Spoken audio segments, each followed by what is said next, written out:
शुभ मध्याह्न। जय जिनेन्द्र। पुनः आपका स्वागत है हमारे सरल समाधान प्रोग्राम में। आज एक नई जिज्ञासा है और ये जिज्ञासा सोनगढ़ी मान्यता को भी खंडित करती है। जिज्ञासा है, आत्मा और कर्म के बंध में क्या होता है? क्या गाय और रस्सी का उदाहरण हम इसके लिए दे सकते हैं? ये जिज्ञासा है। जैसे गाय और रस्सी का उदाहरण देते हैं ना, वैसे ही क्या हम आत्मा का और कर्म के बंध का जो संयोग वह मान सकते हैं? ये बात है। पूरी जिज्ञासा आपको समझ में आई होगी। एक्चुअली में बात ये है कि जो एकांतवादी हैं, सोनगढ़ी लोग हैं, वह आत्मा का और कर्म के बंध का संयोग कैसा मानते हैं? जैसे गाय का और उसमें जो रस्सी डाली जाती है उसका संबंध मानते हैं। तो ये जो उदाहरण देते हैं, ये आत्मा में और कर्म के बंध में जो संयोग होता है, ये इसमें घटित होगा या नहीं होगा, या ये गलत है? ये कैसे गलत है अथवा ये सही नहीं होगा, ये जिज्ञासा है। इसका समाधान करेंगे। शॉर्ट में कहे जिज्ञासा ये होगी कि आत्मा का और कर्म के बंध का क्या होता है, कैसे संयोग होता है, ये जिज्ञासा है। देखिए इसका समाधान करते हैं। देखिए समाधान, संसारी जीव, पौद्गलिक कर्म और शरीर का जो संयोग है, वह संयोग मात्र एक क्षेत्र अवगाही नहीं है, किंतु इन दोनों के बंध हो जाने के कारण क्वचित एकत्वपना हो जाता है। अर्थात जो कर्म है और जो शरीर है, ये जो है दोनों, ये क्वचित क्या हो जाएंगे? एकत्व हो जाते हैं। तो मात्र हम इसको कहते हैं एक क्षेत्र अवगाह है, ऐसा न कहकर, ये तो है ही, इसके साथ साथ क्या एकत्व है। क्वचित क्या हो जाते? एकत्व हो जाते। अर्थात जो कर्मबंध है वह कर्मबंध और जो आत्मा है, जो शरीर, वह क्या होंगे? एकत्व हो जाते हैं, एक रूप में है, हो जाते हैं। तो जो वो मानते हैं एकांतवादी, वह मात्र क्या मानते हैं? एक क्षेत्र अवगाह मानते हैं। आगे हम आपको बताएं, ये जो दोनों हैं, कर्म और आत्मा, ये दोनों ही अपने स्वभाव से च्युत हो जाने के कारण तीसरी अवस्था उत्पन्न करते हैं, जिसे हम असमान जातीय द्रव्य पर्याय कहते हैं। ये बात आपको समझना चाहिए। ये दोनों ही क्या होगा? जो आत्मा है, जो जीव, वह क्या होगा? अपने स्वभाव से च्युत हो गया, और जो कर्म वह भी अपने स्वभाव से च्युत हो गया। दोनों ही जब च्युत होने के कारण क्या होंगे? एक तीसरी अवस्था को प्राप्त होंगी, जिसको हम असमान जातीय द्रव्य पर्याय कहते हैं। तीसरी अवस्था उत्पन्न हो जाएगी। और ये बंध है वह तीन प्रकार का होता है। पहला है संयोग संबंध, जैसे जीव और कपड़े का, मेरा और कपड़े का, ये कैसा है? ये संयोग संबंध है। जीव का और घड़ी का, ये संयोग संबंध है। दोनों ही क्या है? अलग अलग, मात्र संयोग में साथ में है। दूसरा संबंध होता है संश्लेष संबंध, जीव और कर्म का। दोनों ही कैसी? एक है। जो कर्म है वह भी मेरे अंदर है, हमारे साथ है, और जो जीव वह भी साथ में। लेकिन ये क्या है? संश्लेष संबंध। एक में एक तो है, लेकिन ये कैसा है? अलग अलग है। यदि आप कहेंगे दोनों अलग नहीं है, कि दोनों अलग है, कर्म अलग है, लेकिन जो आत्मा वह भी अलग है, लेकिन इसका क्या हो गया? संश्लेष हो गया। एक में एक है, लेकिन दोनों ही चीजें क्या है? अलग अलग है। और तीसरा संबंध होता है तादात्म्य संबंध, जैसे गुण और गुणी का। गुण और गुणी का जो संबंध होगा वह क्या कहलाएगा? तादात्म्य संबंध है। उदाहरण के लिए जीव और जीव के ज्ञान दर्शन, जहां जहां जीव रहेगा उसका ज्ञान दर्शन रहेगा ही रहेगा। ये तादात्म्य संबंध है, ये कभी अलग नहीं होता। तो तीन संबंध की हमने आपको बात बताई, संयोग संबंध, संश्लेष संबंध और तादात्म्य संबंध। अब जो यहाँ पर बात कर रहे थे, गाय और रस्सी का जो उदाहरण देते हैं, ये जो संबंध है ये तो संयोग संबंध है। और जो आत्मा का अथवा कहें जीव का और कर्म बंध का जो संयोग रहता है वह संश्लेष संबंध है। लेकिन आप जो यहाँ पर उदाहरण दे रहे हैं गाय का और रस्सी का, ये जो संयोग संबंध है, ये आपका संबंध जो रहेगा वो संयोग संबंध में आ जाएगा। जो इसकी बात आप कर रहे हैं, ये बंध क्या कहलाएगा? ये कहलाएगा संयोग संबंध। ये नहीं है आत्मा का और कर्मबंध का।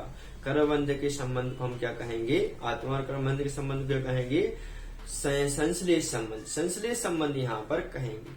क्यों? क्योंकि ये दोनों क्या एकत्व ही तो है, एकत्व हो गए, दोनों अलग अलग है लेकिन एकत्व है।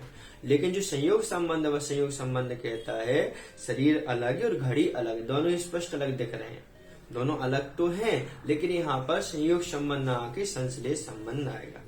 एकांतवादी लोग कहते हैं, स्वनगढ़ी लोग कहते हैं कि ये जो आत्मा का और कर्म बंध का संयोग है, कर्म के बंध का संयोग, ये कौन सा संबंध कहलाएगा, संयोग संबंध।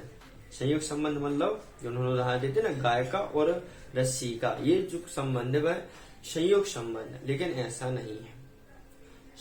आत्मा में और कर्म बंध में संश्लेष संबंध होता है, ये दोनों एक हो जाती, क्या हो जाते, एकत्व को प्राप्त हो जाते हैं। वास्तव में दोनों अलग अलग हैं, लेकिन यहाँ पर जो ये लोग कहते हैं गाय का और रस्सी का संबंध है आत्मा का और कर्मबंध का, ऐसा नहीं मानना। क्योंकि ये आप लगाओगे गाय का और कर्मबंध का आप संयोग लगाओगे, गाय का और रस्सी का संबंध लगाओगे तो संयोग संबंध हो जाएगा। लेकिन शास्त्रों ने स्पष्ट कहा कि संयोग संबंध नहीं, ये संश्लेष संबंध है। संश्लेष संबंध आपको समझना चाहिए। अतः हमारी जिज्ञासा थी कि आत्मा का और कर्म के बंध का क्या होता है, इनके संयोग को हम क्या कहेंगे। जो लोग स्वनगढ़ी लोग, एकांतवादी लोग हैं, वह कहते हैं गाय और रस्सी का जैसा संबंध होता है वैसे ही यहाँ पर आत्मा का और कर्म बंध का संयोग होता है। ये जिज्ञासा हमारी थी, तो हमने आपको यहाँ पर बताया जो संसारी जीव है, पौद्गलिक कर्म है और जो शरीर है, ये मात्र एक क्षेत्रावगाह ही नहीं रहती, एक क्षेत्रावगाह तो रहते हैं, इसके साथ साथ ये परस्पर पर में बंद हो जाने के कारण क्या होते हैं, एकत्व को प्राप्त हो जाते हैं। क्वचित क्या होते, एकत्व को यह प्राप्त हो जाते हैं। और ये दोनों ही अपने स्वभाव से च्युत होने के कारण तीसरी पर्याय को प्राप्त करवाते, तीसरी पर्याय को बनाते हैं, जिसको हम असमान जातीय द्रव्य पर्याय कहते हैं। ये तीसरी पर्याय यहाँ पर उत्पन्न हो जाती है। तो यहाँ पर जो हम संबंध लगा रहे हैं गाय का और रस्सी का ही संबंध यहाँ पर ठीक नहीं बैठेगा, क्योंकि जो बंध वह 3 प्रकार का बताया। पहले बताया संयोग संबंध, संयोग संबंध में बताया हमने आपको जैसे घड़ी है और हमारा शरीर है, घड़ी और कपड़ा, ये संयोग संबंध। संयोग है कुछ समय के लिए, हम बाद में इसको उतार कर रख देंगे, मात्र संयोग संबंध है। दूसरा संबंध है संश्लेष संबंध। जैसे संश्लेष में क्या होगा, एकत्व तो हो जाएगा, एक में एक हो जाएगा, लेकिन अलग अलग रहेंगे। जिसे कर्म है और जो आत्मा है वह कैसे हैं, एकत्व को प्राप्त होगा संसार अवस्था में, लेकिन जब संसार से छूट हो जाएंगे तो क्या होंगे, कर्म अलग हो जाएगा, आत्म तत्व अलग हो जाएगा। तो ये संश्लेष संबंध कहलाता है। और तीसरा हमने आपको बताया तादात्म्य संबंध। तादात्म्य मतलब गुण और गुणी का संबंध, जैसे आत्मा और ज्ञान दर्शन, ये गुण और गुणी का संबंध कहलाता है। तो ये 3 संबंध है, 2 संबंध की हम चर्चा करेंगे, संयोग संबंध और संश्लेष संबंध। ये जो उदाहरण देते हैं एकांतवादी लोग, ये उदाहरण दे रहे हैं गाय का और रस्सी का। ये संयोग जो होगा वह संयोग क्या कहलाएगा, संयोग संबंध कहलाएगा। इस बंध को हम संयोग संबंध कहेंगे। लेकिन संयोग संबंध मात्र नहीं है, क्योंकि जो घड़ी है और शरीर है, ये देखना, इन लोग कह रहे हैं गाय और रस्सी, तो गाय तो अलग स्पष्ट दिख रही कि ये अलग है, और रस्सी अलग दिख रही है कि अलग है। दोनों ही अलग अलग है, एक तो आपने बांधी, लेकिन दोनों अलग अलग कैसे दिख रहे हैं, अलग अलग ही दिख रहे हैं। इसका मतलब क्या है, संयोग संबंध कहलाता है। लेकिन शास्त्रों में स्पष्ट कहा इनका संश्लेष संबंध होता है, क्योंकि जो आत्मा और कर्म है वह कैसे एक में एक हो जाते हैं, एक में एक हो गए हैं, लेकिन ये अलग अलग हैं। तो ये जो संयोग संबंध आप मान रहे हैं, ये संयोग संबंध नहीं है। अर्थात जो आत्मा के लिए कहते हैं कि आत्मा का, जीव का और कर्मबंध का जो संयोग है, उसको हम गाय और रस्सी का उदाहरण से संयोग परिभाषित कर सकते हैं, समझा सकते हैं। लेकिन ये जो बात रहेगी ये ठीक नहीं बैठती, ये तो संयोग संबंध की बात आ गई। संश्लेष संबंध है आत्मा का और कर्मबंध का, अर्थात दोनों एक में एक हैं लेकिन अलग अलग भी हैं। ये आपको समझना चाहिए। दोनों ही अपने स्वभाव से च्युत हो गए, इस कारण से तीसरी पर्याय को प्राप्त कराते हैं असमान जातीय द्रव्य पर्याय। ये तीसरी पर्याय यहाँ पर प्राप्त होगी। अतः आत्मा का और कर्म के बंध का कौन सा बंध माने, कौन सा संयोग माने, हम उसको क्या कह सकते हैं, हमने आपको बताया। आशय में ये मानिए, समरी ये मानिए, सारांश ये होगा कि जो आत्मा का और शरीर का संबंध है वह संश्लेष संबंध है।